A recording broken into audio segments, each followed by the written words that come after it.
Welcome to the DRS zone. Okay, buckle up, folks, because today isn't just a race review. We are diving right into the heart of that Interlagos chaos. Pure tactical warfare out there. Oh, absolutely. If you looked away for a second during the Brazilian sprint race, well, you probably missed something massive for the championship. Definitely. It was just packed. Everything happened. It really was. You have red flags, big crashes, these wild strategy calls that have totally shaken up the title fight.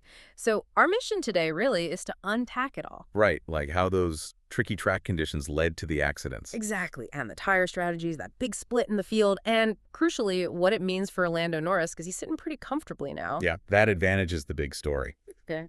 Let's hit the headline first. Lando Norris, sprint winner, grabs those 8 vital points, extends his lead right at the top. And a great result behind him, too. KIMI Antonelli, fantastic second place, and George Russell third. So an impressive silver double podium for Mercedes. Yeah, looks straightforward on paper, doesn't it? Podium, Norris, Antonelli, Russell. Yeah, anything but straightforward getting there. The start itself was, well, almost deceptively calm. Norris got away cleanly, held the lead. That was critical. Super critical. Yeah. But behind him, instant action. Oh, yeah. Max Verstappen was straight on it. Got past Fernando Alonso for P5 almost immediately. Hungry for those points, you could tell. And Lewis Hamilton, what a start he had. Flip it to P8 really quickly. Yeah. Right into the mix. But the conditions, that was the real kicker lurking underneath it all. Yeah, talk about that, because the track looked mostly dry, but... Mostly, yeah. But our analysis, and you could sort of see it, confirms key spots were still damp, especially the braking zone and that curb at curve 3, just that little bit of moisture. Like an invisible trap waiting. Exactly, and it sprung big time a few laps in. Disaster for Oscar Piastri. Oof. Yeah.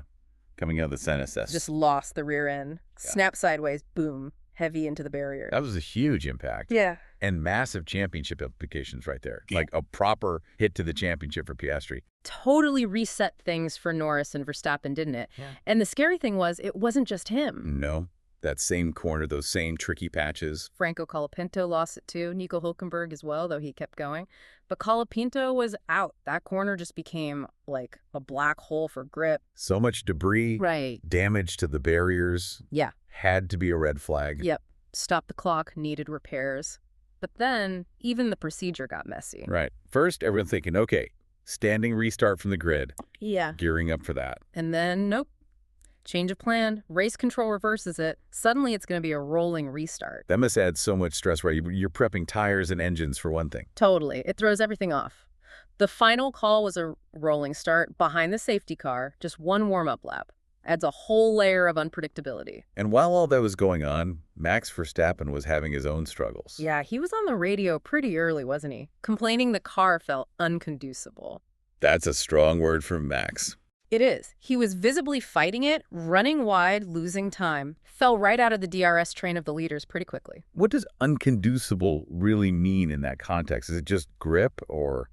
Well, when a driver like Max says that, it usually points to something fundamental. Maybe aero balance, maybe the way the car's reacting to the wind gusts we saw. Ah, the wind, right, that was mentioned. Yeah, strong gusts. That can totally mess with the car's aero platform, especially if the setup isn't quite right for it, or if those damp patches are upsetting the downforce from the floor or wings.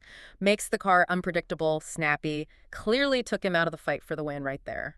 Okay, so the red flag period ends, the restart procedure is sorted, and we get straight into the big strategy split. The absolute key moment, strategically. The field divided. Softs versus mediums.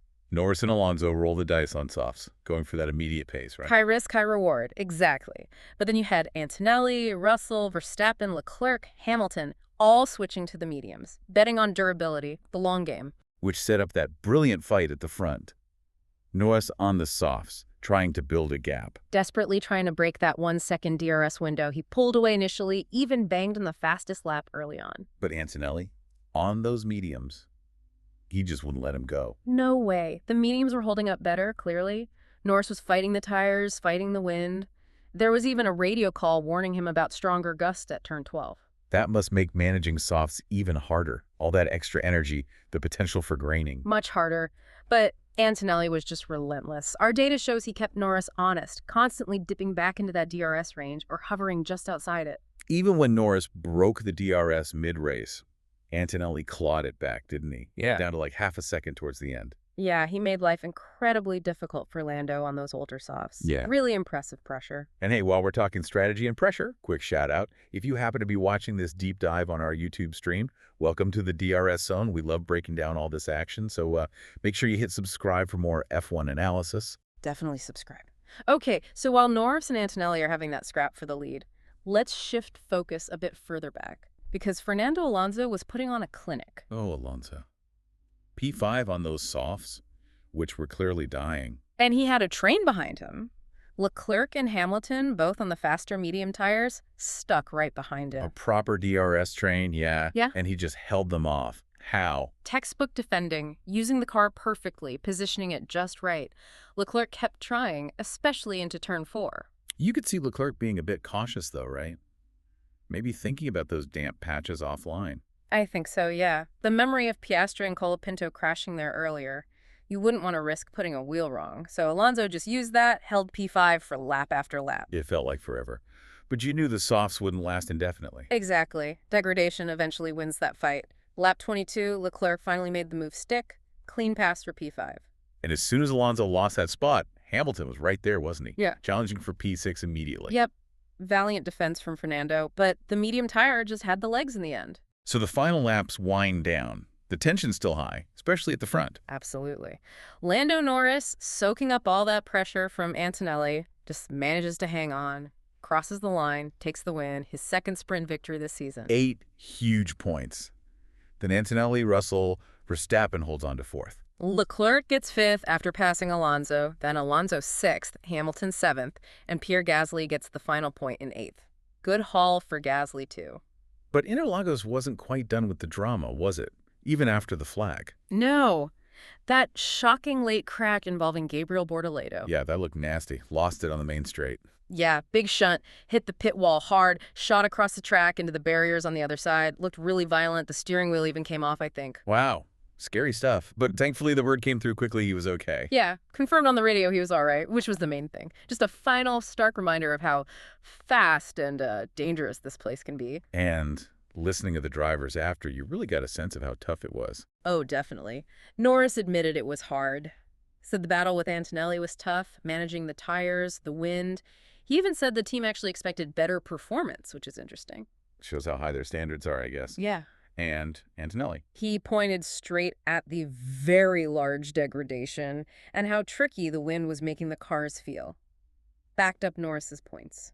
And Russell kind of summed up the difference between the sprint and the main race, didn't he? Yeah, he said something like, classification laps and sprint pace are one thing, but they have to try and do the same this afternoon for the Grand Prix. It's a different challenge entirely. So wrapping up this sprint, it really was a championship shaker, wasn't it? Defined by, well, that early chaos taking Piastri out. In that critical tire strategy split, Norris surviving on the softs against those charging mediums, he didn't just win, he landed a proper blow, extended that lead significantly over Piastri and Verstappen. A huge momentum swing in just, 24 laps? Amazing. The softs just about won the battle, but the mediums looked stronger for the war, maybe? That's the big question, isn't it? Which leads us nicely into our final thought for you to chew on. Go on. Okay, so we saw how much the conditions mattered. The wind, the dig, those damp patches. The mediums clearly had better endurance. So thinking ahead to the full Grand Prix, what impact does that have? Knowing the mediums are likely stronger over 71 laps, how does that change the strategy? Especially when drivers are battling not just each other, but potentially Mother Nature, and defending every inch for way longer than just a sprint. Ooh, good question. Pace versus endurance over the long haul. That could decide everything. Well, for the answer to that and the full Grand Prix breakdown, make sure you are subscribed and following the DRS Zone wherever you get your podcasts or watch your content. Definitely stick with us. Until next time, we'll see you at the track.